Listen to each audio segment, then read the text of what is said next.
All right, family. So this is the third and the last final assignment for today.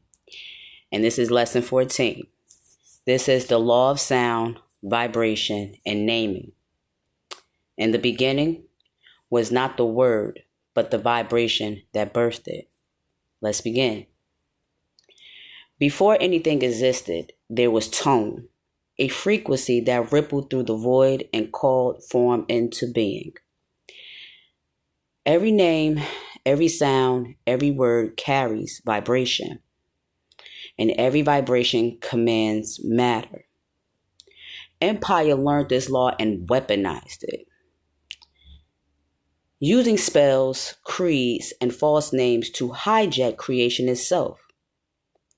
But the divine feminine restores the true resonance, sounds that heals, words that free, names that awaken. Now the core principles. 1. Sound is creation. Every sound waves shapes energy.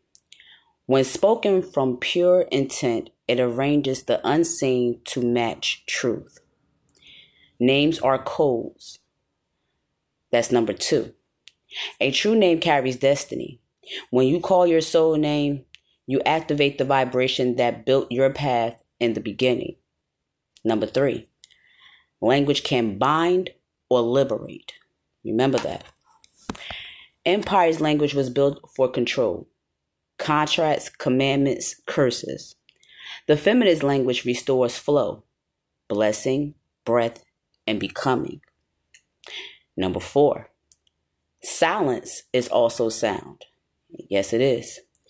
The pause between words is a womb, a holy void where power gathers before birth. And number 5, chanting and toning. Repetition isn't superstition. It's resonance building momentum.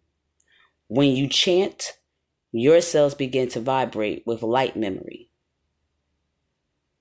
Now, how the empire distorted it.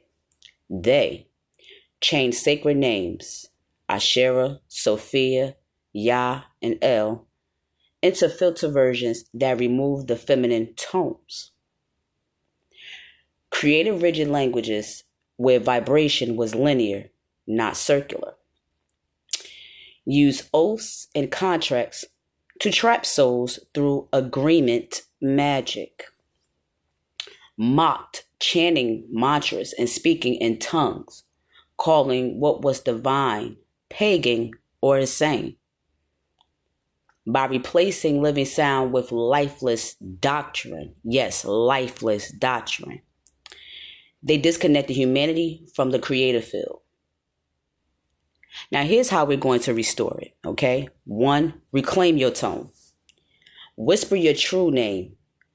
Feel where it vibrates, throat, heart, womb, or crown. That's your frequency center. Speak it daily to anchor your energy in divine truth. Number 2, bless with words. When you speak to others, infuse your tone with light.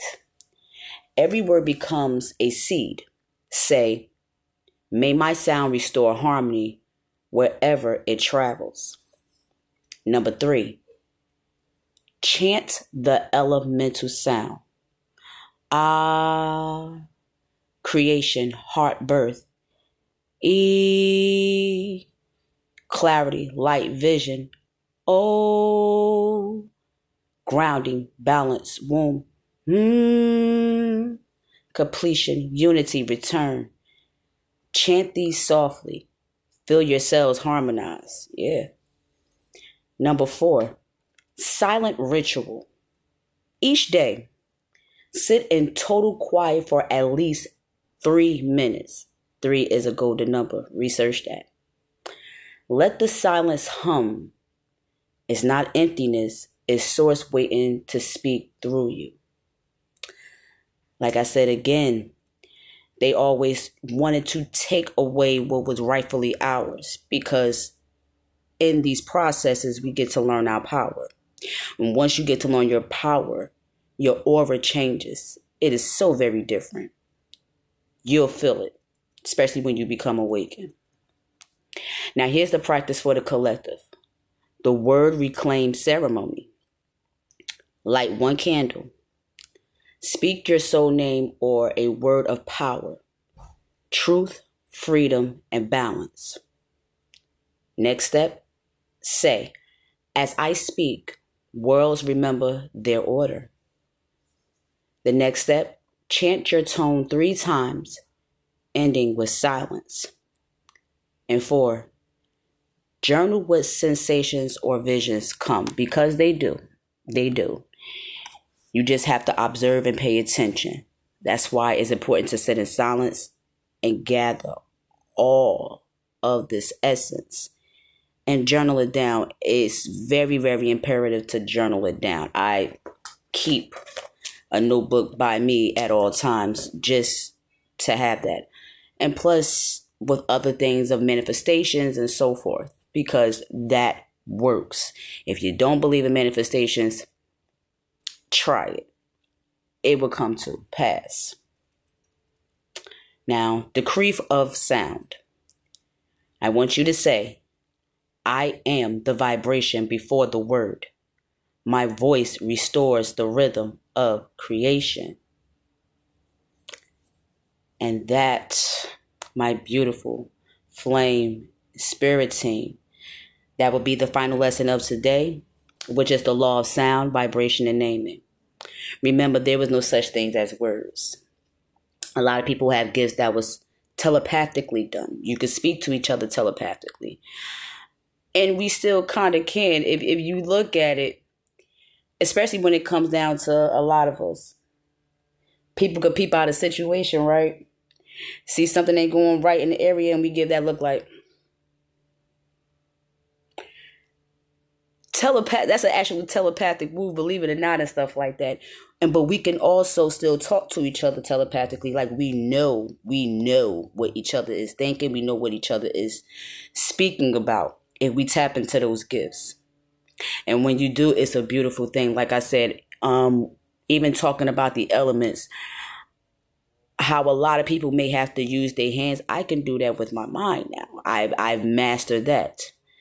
And just saying it, the words that I need to say internally, it reacts. I play with the air a lot because the air element, when working with that, is one of the hardest things to do. Water will ripple, the fire would move, it would drift.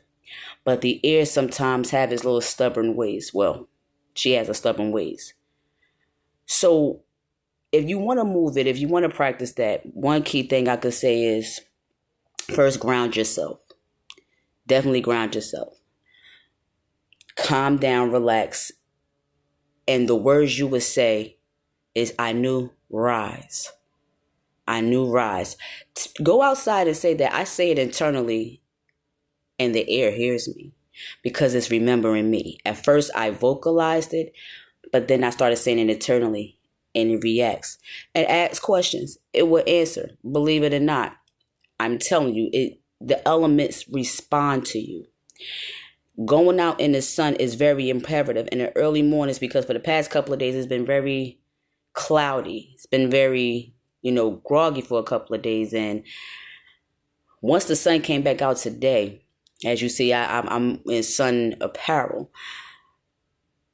Tackling, as sis said on my other post, my Oshun energy. When you get those colds and you get out there in the sun and stuff like that, you tend to get recharged and get reactivated because we are from there. So when you want to go and dive deep into that part of it, it's a beautiful thing. Getting in contact with the elements and getting in contact with the earth, touching the earth is so imperative when you're on this journey. Especially if you're not in your elements, step on the grounds, walk your lands. It's important for you to walk your lands and take back ownership. Okay?